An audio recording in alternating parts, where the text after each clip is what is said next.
If you've consumed fitness content online, you've probably heard phrases like this before. Newbie gains. Newbie gains. Newbie gains. I put on most of my muscle in my first 5 years of lifting. You'll gain the most amount of muscle, your physique will change the most in your first year, 2 years, maybe even 3 years of lifting. 60 pounds of muscle in about 2.5 years. What if I told you this isn't necessarily true?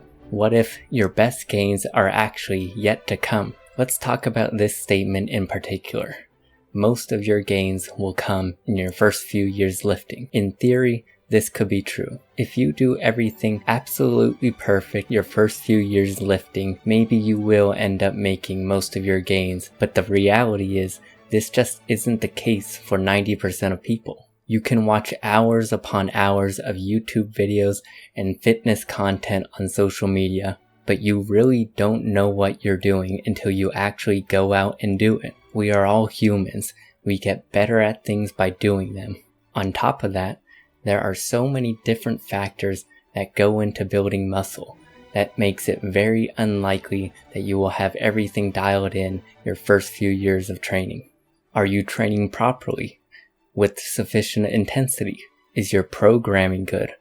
Are you actually progressing and getting stronger on your lifts? Hell, if you're a beginner, one of your first hurdles will just be getting to the gym consistently. And this is just the training side of things. What about your diet? Are you getting enough sleep? How is your stress outside of the gym? So this idea that you can make most of your muscle gains within your first few years of lifting sounds nice in theory. Don't be discouraged if you're not where you want to be within 1, 2, or even 3 years of lifting, especially if you are a natural lifter.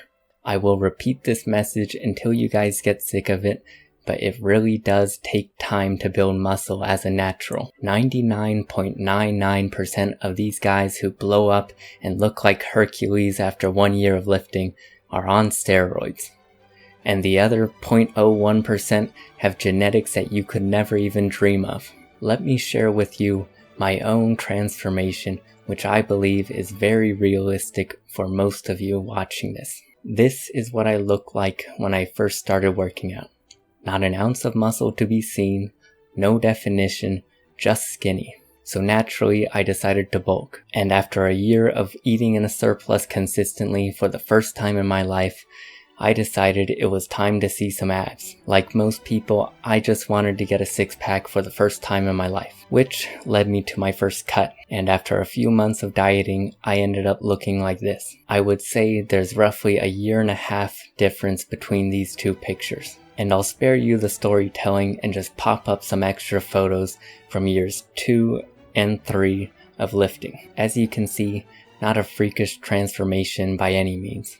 Was my training 100% optimal? No. Was my diet good?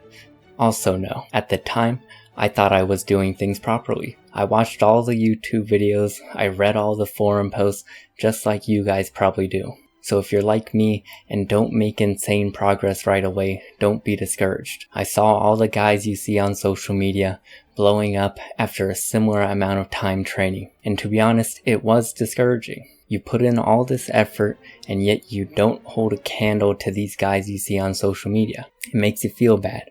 It makes you feel foolish. Were you wasting this effort? Did you know what you're doing? How could you be doing things so wrong? But here's the key.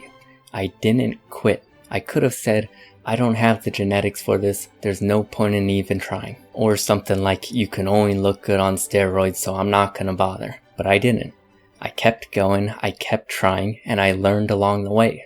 And slowly but surely, I built my physique to where it is today. And this is what I look like now, after 6 years of lifting. Can you be bigger than me naturally? Of course. Can you get to this point faster than I did?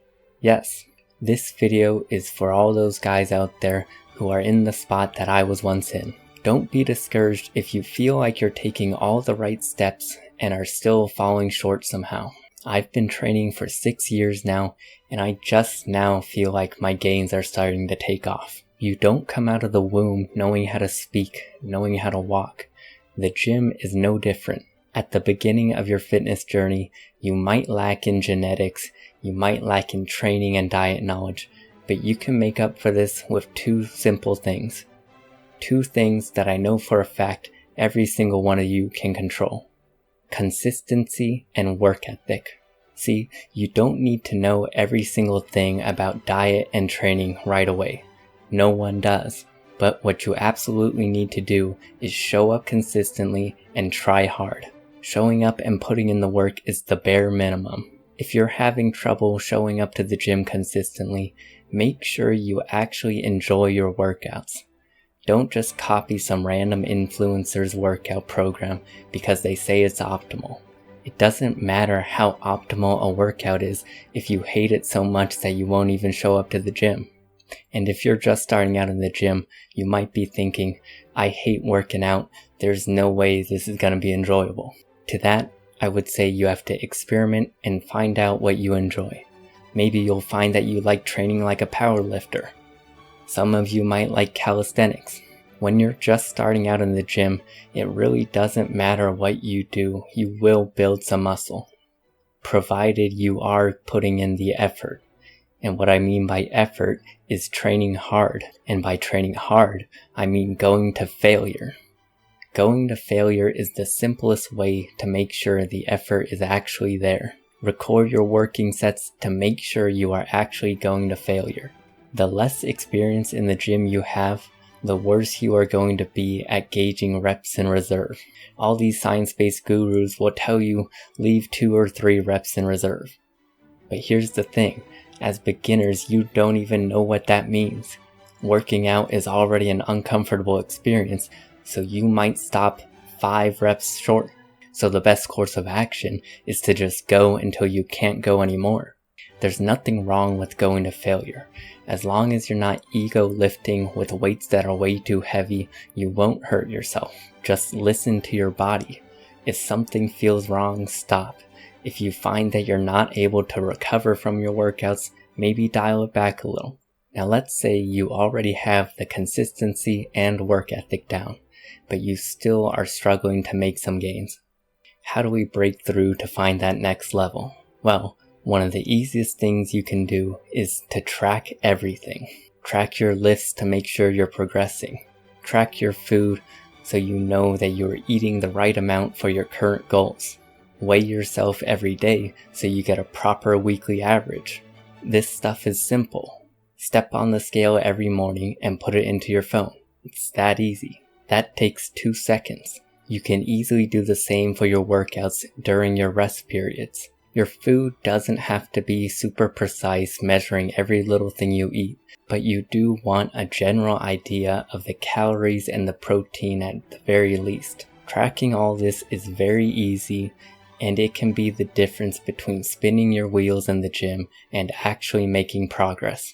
Beyond that, all you really need to do as a beginner is get stronger and put in the time. I know no one wants to hear that, but like I said earlier, it takes time to build muscle as a natural, especially when you don't have everything figured out. Put in the work, learn along the way, and I promise that you will build a physique that you are proud of.